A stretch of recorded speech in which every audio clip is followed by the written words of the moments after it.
Good morning, and welcome to The Sun is Doing Its Best to Shine Winnipeg. Yeah, we've had a lot of stormy weather move through. I think probably the most interesting one was the one we had on Sunday, that passed north of the city. It was kind of scary. I was watching it on the radar when it went past, and I was thinking that's the sort of thing that can cause a lot of damage if it passes over your house. Like remove the shingles, if not even worse. Anyway, we had a good rollback yesterday. A real good rollback. I came back to the model table and got a lot of stuff stuck down on our little module here, and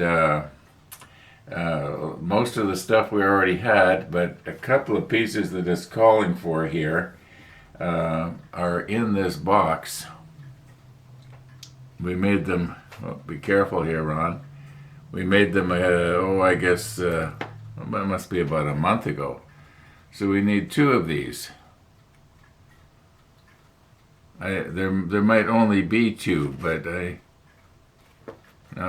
have some real fragile photo etch sticking out of the top of them, so I want to be careful not to bend it.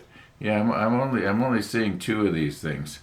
We'll be putting them on in a few minutes, after we watch the rollback, that is. Anyway, yeah, and our sunrise this morning, it was acceptable. Yeah, it was acceptable. Nothing special, just acceptable. Anyway, I think what we should do here is roll back and just see if we can, we're on a roll here, and we're making big changes in this thing. So let's roll back. Okay, so probably about 3 hours has passed here, and if you remember, I was having a difficulty painting the 56 onto the photo etch, and I was going to go at it again, but this time I thought, well, I'll finish the plastic parts with the 56, but instead of using the 56 on the photo etch, I'll brush on the 77. That will still contrast nicely with the 66, which is the superstructure. And so, to my embarrassment, I realized that I had forgotten to rinse out my little paintbrush like I was going to do. So we're going to try the Windex thing here. And I think the pump in my Windex is pretty much shot. I'll put the macro lens on and we'll just see. I don't think I've used Windex on the 56 before. I know it works really well with the XF, with the other XF paints, and the 56 is an XF paint, but it seems more, I don't know, somehow it seems different. It's more, you might say, oily or something, but that's not possible. It's water-based. Anyway, just let me put the macro lens on here. Okay, I poured back those suds, and what I'm going to try to do here is just pour in some just the clear liquid. It should work better. All right, here we go.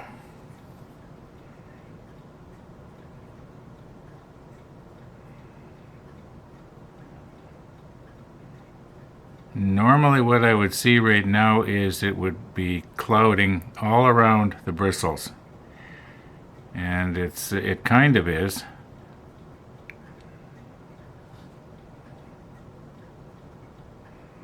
Okay, yeah, this paint is a little bit different somehow.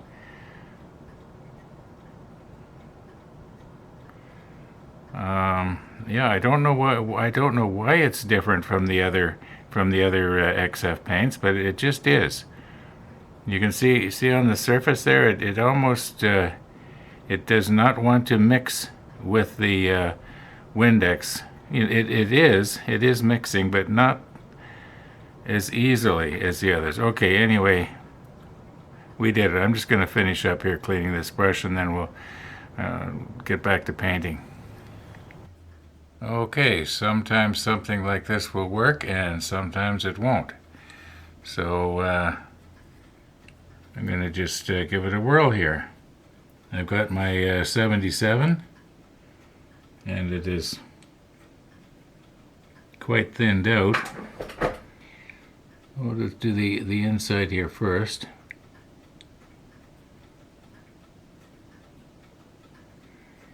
Okay, I think possibly I should not have used the version that was so terribly thinned out. You know, it is painting it on. There's no question about it. Now, where the tweezer is touching, you know, clearly we're going to have to redo that.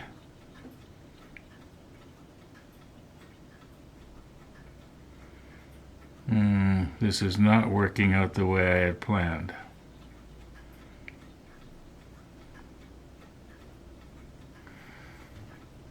I think it'll be okay after a second coat. There's no question about that. Now, if I had been using the airbrush, I wouldn't be needing a second coat, would I? The first coat would have done it.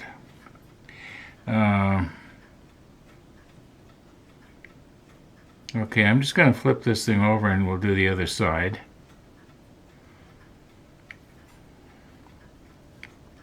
And like I say, where the tweezer fastens on, we're going to have to touch that up.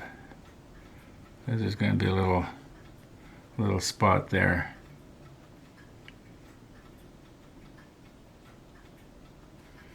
This is drying very quickly. I'm almost giving it the second coat now. Okay, I'm just going to push stop and turn this over, and we'll do the other side. Just resampling some more fresh paint here. All right.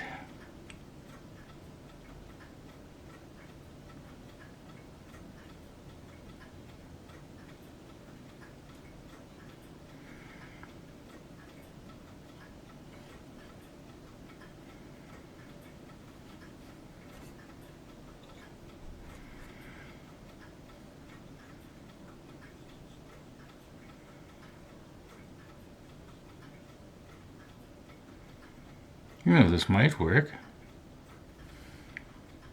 We're not filling up any of the little holes on the stringer. See if I can just get in here.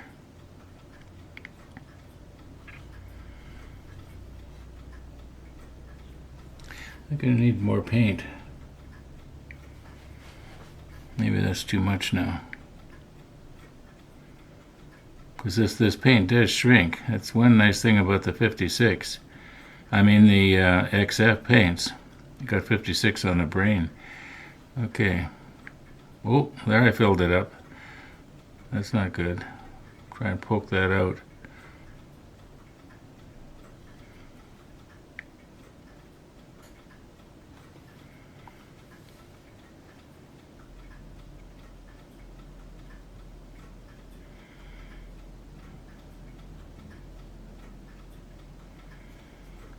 Okay, I can see where a second coat will actually work, and needless to say, I won't be doing the second coat when it's on the rotator. I'll be, holding it a little bit more conveniently for myself. Yeah, this is going to work out all right. The next time I do it, though, I think I'm going to use the unthinned version of the paint.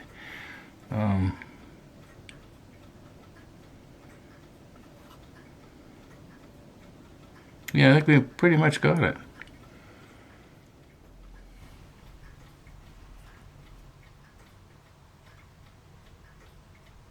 Well, they're done, basically, except for where the tweezers are attached. I may choose to touch that up. Now this is going to be down somewhere out of sight. Now,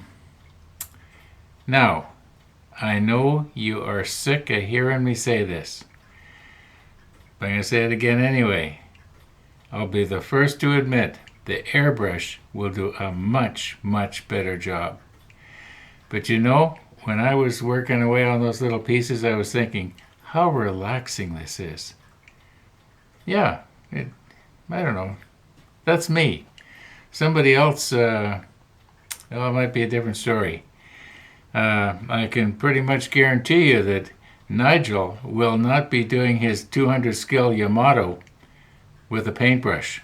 On the other hand, he might have heard me say this and now he's going to do it just to show me it can be done.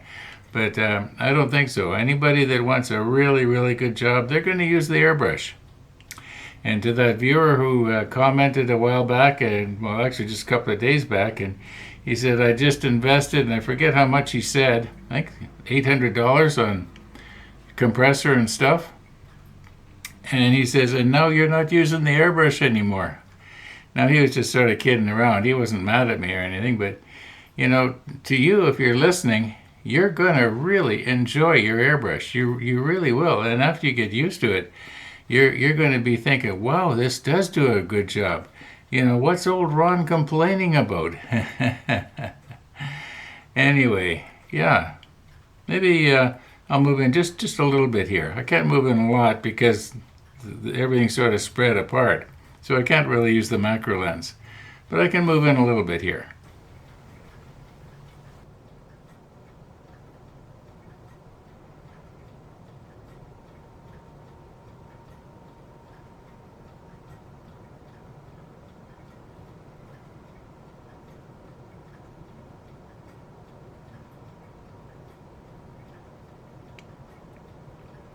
Okay, you get the idea.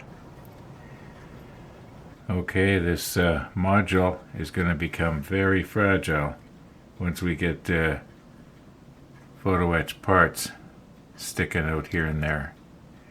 Now, I was wondering about this railing, if it was supposed to go on with an opening on, or something I can point with here. Okay, is the opening supposed to be equal on both sides so that you could walk into this little area equally as well from both sides, or was it supposed to be so that one side would be against the wall and the other side would be quite open? But if I steady the way it drops here, it appears to me that the center post drops right at the center of the circle. So it's sort of equal distance. In other words, you could get into this thing that looks like a sundial equally as well from either side. Now, the sundial is going to plug right in there. It's not a sundial. I don't know what it is. Okay, now let me just sort of angle this here so that I can. I know we had it clipped on before, but it wasn't painted. Note that that's going to make a difference. No, not that. Maybe this. Just sort of carefully spread it open here and clip it on.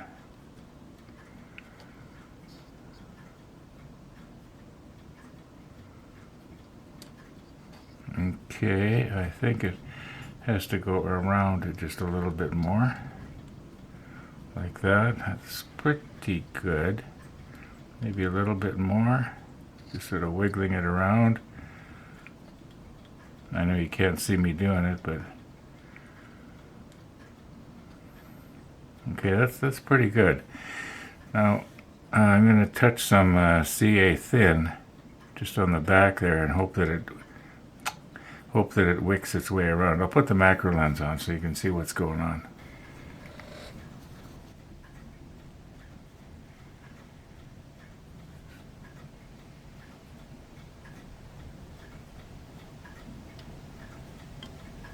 I don't think I got any.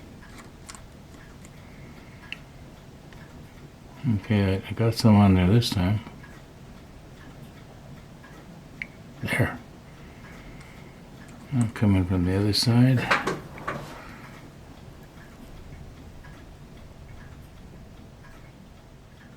There.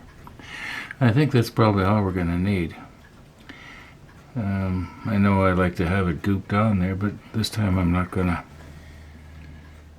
Now this is the second one. I put it on the same way, but I'm noticing that I must have scraped some paint off of the top of the railing there. May as well do the whole thing as long as I'm going to do that little bit, right? Makes sense to me.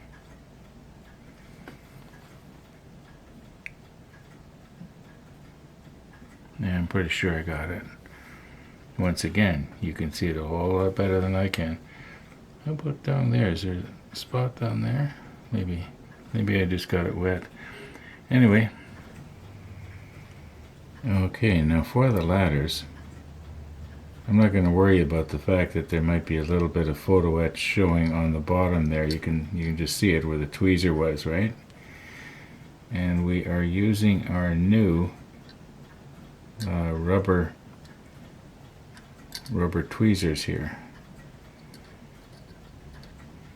And what I've done is I have spread the railings apart just a little bit to give some friction, so that when I try to put it down in the hole here, it's not going to want to just fall right through. You know, that does not look right, and yet that's the way the manual has it. That doesn't make sense. I think that's wrong. Just let me check the manual again. Now what could be is that there is a door on this thing here and we can't see it. They didn't mold the door in. Well, I'm just going to put it that way, even though it doesn't make sense. And I don't want this to fall right through now. Not quite as tight a fit as I would have liked, but I think that's pretty much it. And see if I can swing this around so you can see it better.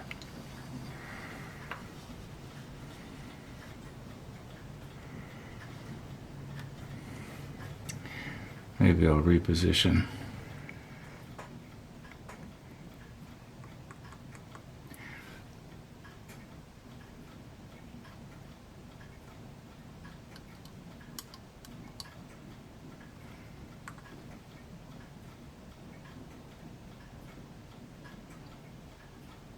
I remember doing this on the Bismarck.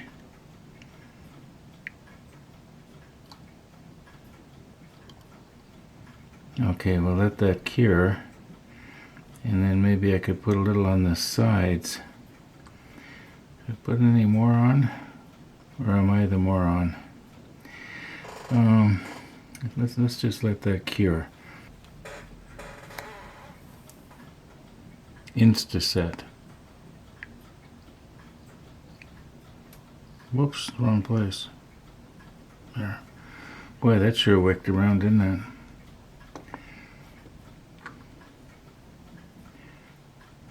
Oh, just on the side there. You probably can't see it. Sorry. Oh. I'm going to reposition here.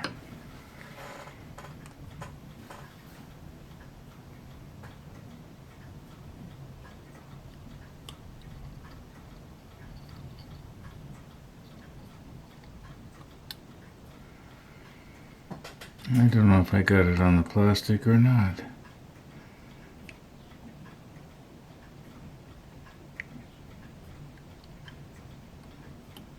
Okay, I'm pretty sure I did there. Okay, now for perspective. And that is not my toe.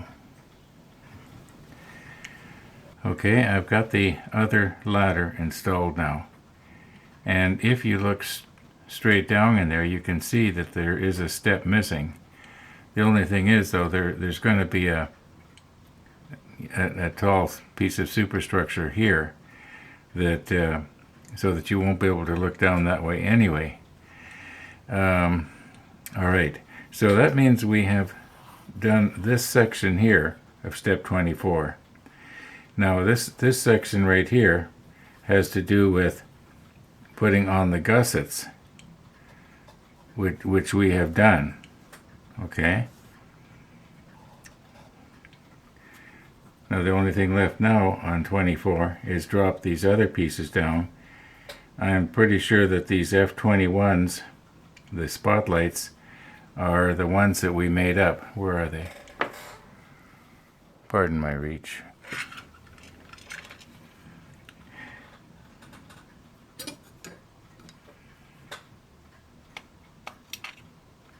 Okay, I'm pretty sure those are our 21s. They look like it. So that we've got those made up, and these pieces here, the F1s and the F40s, are like right here. So let's put on the F40s. They're going to go well. We'll put the macro lens on when we do it. Now, if you will remember, these 40s are the ones that I was sort of wondering why there was no positioning pin on the bottom.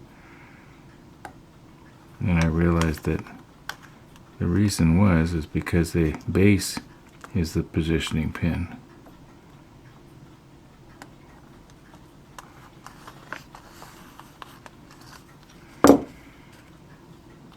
Okay.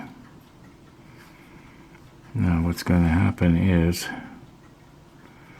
we're probably going to have to soften where the hole is there so it'll fit. But they have to go in something like that. We'll reposition here. Guess I better put this one in there too, just in case we lose it, because I'll just set it here on the deck. I guess I gotta get that out of there now, don't I?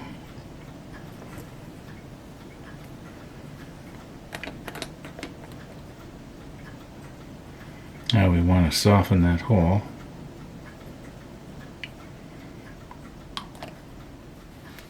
And before we get all excited about it being too small, let's just try it. It might be okay just the way it is here. Now got a bit more of an angle, resting on the top of the railing. Now where's my other tweezer here?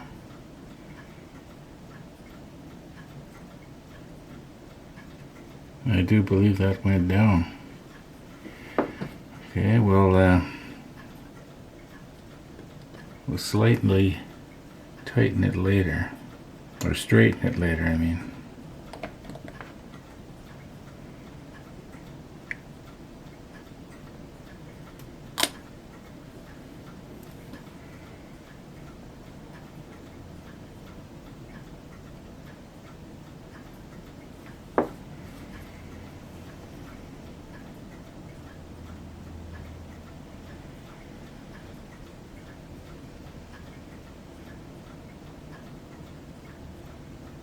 Yeah, I think that went down. And the other one, how is it? I'm just sort of trying to angle it a little bit here. I think it's pretty much just right. Okay. Okay, it looks like when I was painting the deck here, I may have plugged up one of the holes.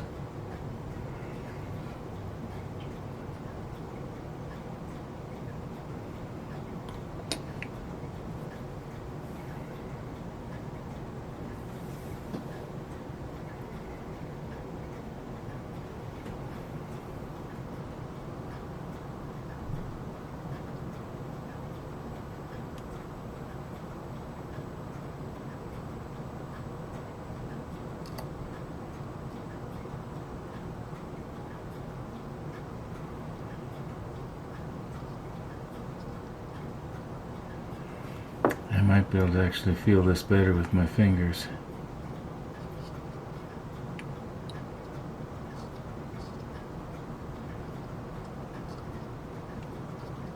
There we go.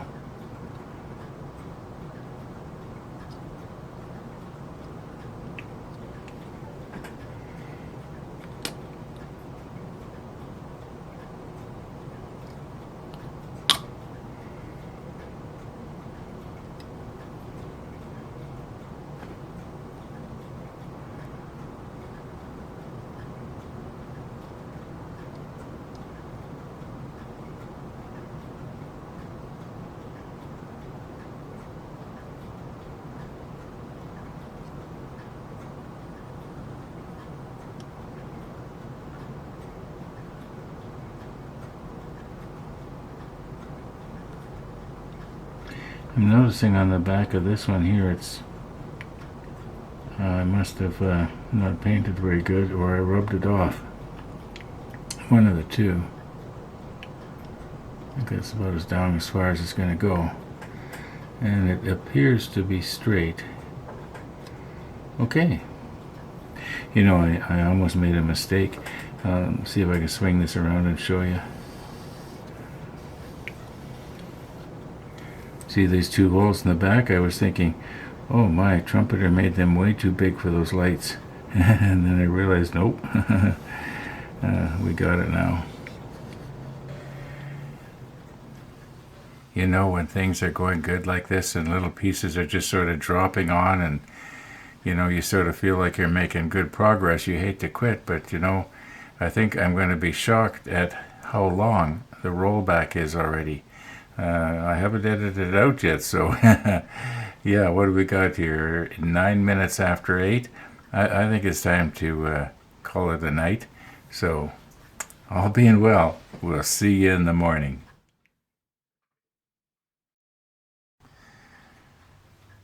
Okay, it is morning. And we pretty much only have 4 more pieces to put on this page. And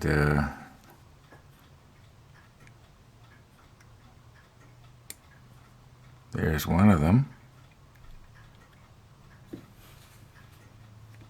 Maybe I'll just take it out of the tweezer, and I can get the angle better. No, I don't think it really matters if the peg is cut square on the bottom, but okay.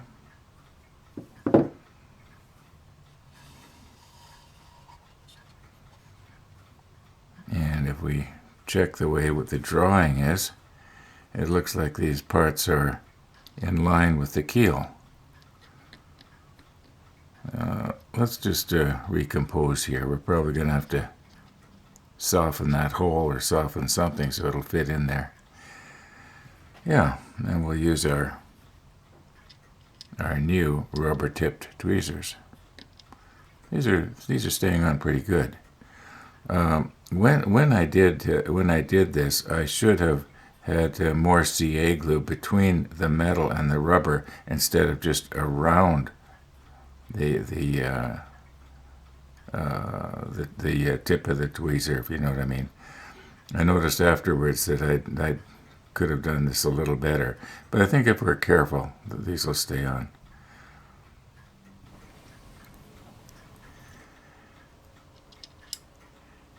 Now, I had said that we had 4 pieces to go on. Well, we actually have 5. I just found out a moment ago. You notice there's an extra little hole right in the center, right down there. Well, that's for that extra binocular unit that I was wondering about the other day.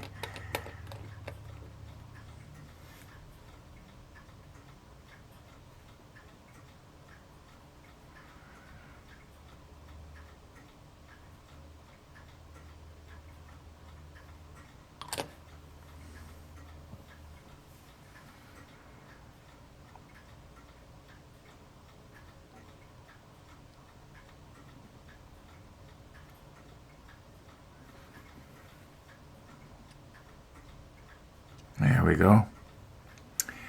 And maybe I'll just twist it just a little bit, and that way it's going to be in even line with the keel. I'll do the same thing with the other one.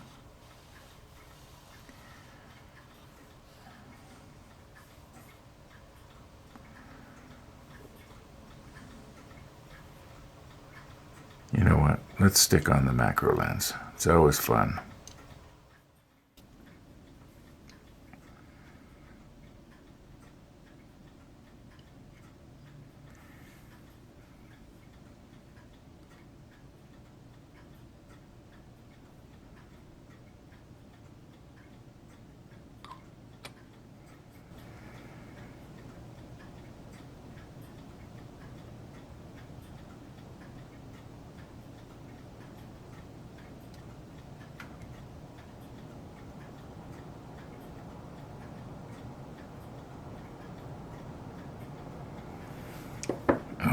Okay, now let's put something in that other hole there.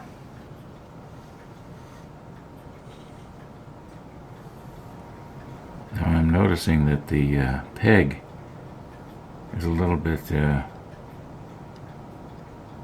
not conducive to going into the hole. I'm just going to trim that down off camera a little bit. I'll just use the Tamiya nipper here. Okay, I got it here.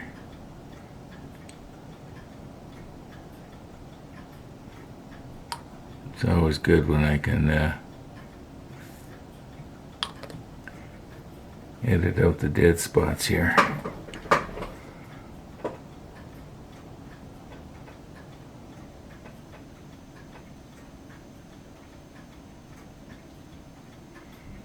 It's not quite at the right angle, is it?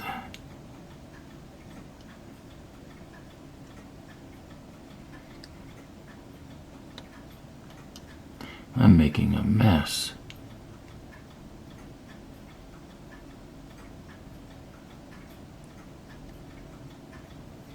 Okay, let's see, push it down.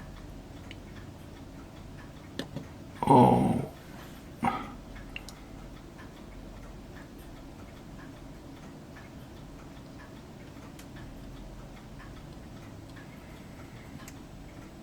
The splinter wall is in the way, that's a problem.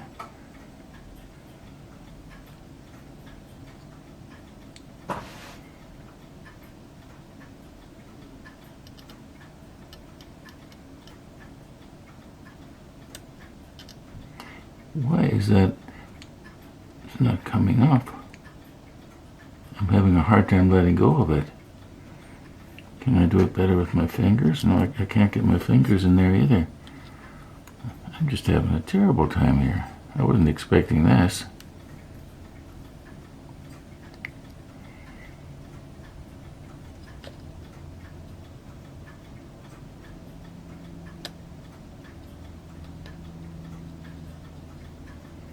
Okay, I do believe I've got it. If I could just press it down in there now before that plastic gets hard again.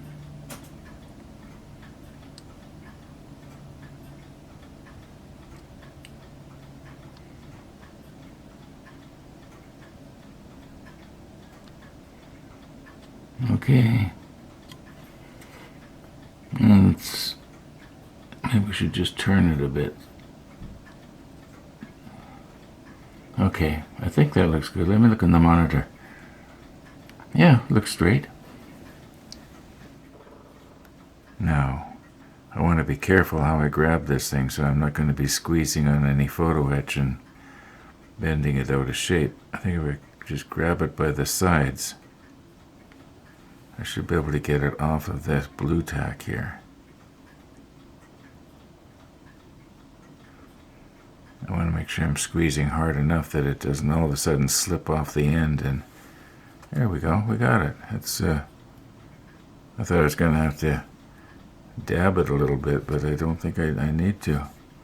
Okay, now if we check the drawing here, it looks like it's supposed to go, let's see here,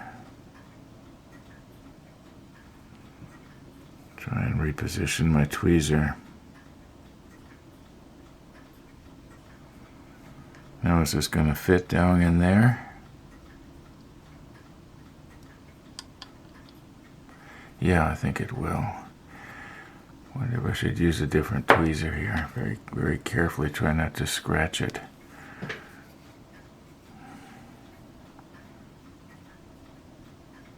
These cheap tweezers, by the way, I remember I was saying something about the metal is very soft.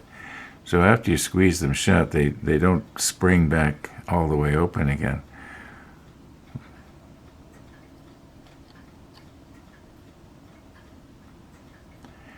Okay, we'll use the extra thin again.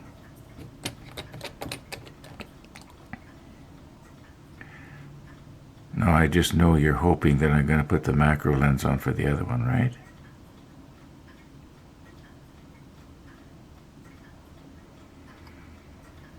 I don't think I need to put any on here, do I?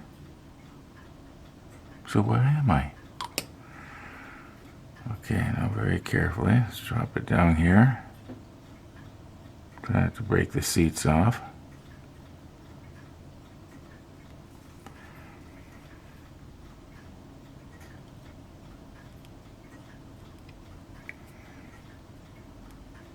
I guess it wouldn't matter if it was a little bit askew because the whole thing is supposed to rotate.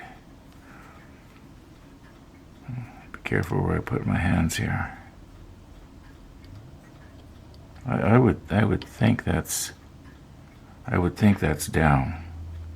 Okay, I'll stick the macro lens on for this other one. Now I got a comment from a viewer.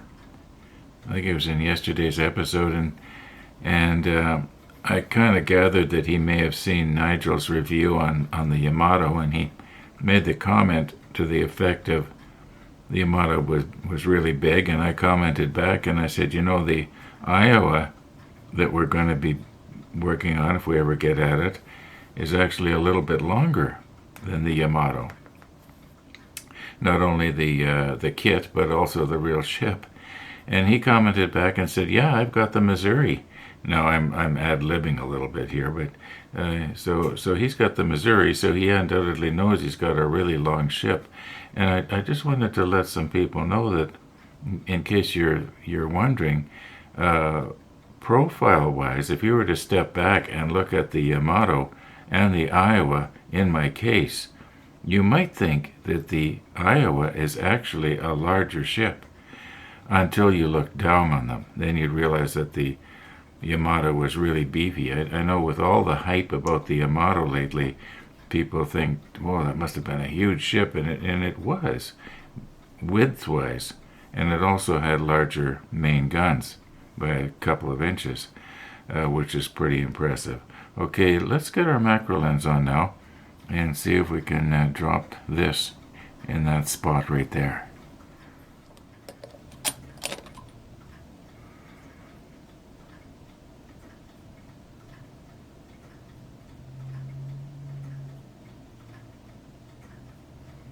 I don't think I'm going to put any extra thin on the bottom of the part. I just want to make sure I got enough there. So if things don't go right, I can don't need to worry about it. The glue setting up in the wrong place before I get a chance to adjust this. Okay, now we've turned this part around 90 degrees here. I'm noticing when it's under really bright light that I can see the photo etch glinting through that 56. I am not going to use that 56 anymore. Oh, one of the viewers is building a London bus, and I noticed that he's using the 56. So I was really happy to see that somebody else is using 56 besides me. Now, mind you, I think he was gonna use it on the engine or something. Beautiful kit, by the way. Anyway. Okay, I do believe that's seated. I think that's seated. I don't need to poke at it anymore. I'm going to end up bending our little gun sight here. Okay, let's recompose here and see what's what. Okay, I am pretty sure we have got everything on now. We are done with step 24. I know we had to keep coming back to it because of the painting and assembly and so on. But we're done 24. And 25, it had to do with assembling a lot of the antenna array. And did we put these ladders on the side there of the... I think we did. Yeah, we did. Okay, we got those ladders on, and we got this. Yeah, we got this railing around here, but we do not have the ladders on the in 26, which is let's see, this piece here, all three of these pieces take ladders. But you know what? We're going to have to do that in the next episode. I'm going to call today's episode a wrap, as they say in the movie industry. And I don't know why they call it a wrap. I can understand how they say it's in the can, because they used to use cans to put the films in. Anyway, okay, so yeah, thanks for watching, everybody. And all being well, we'll be seeing you tomorrow.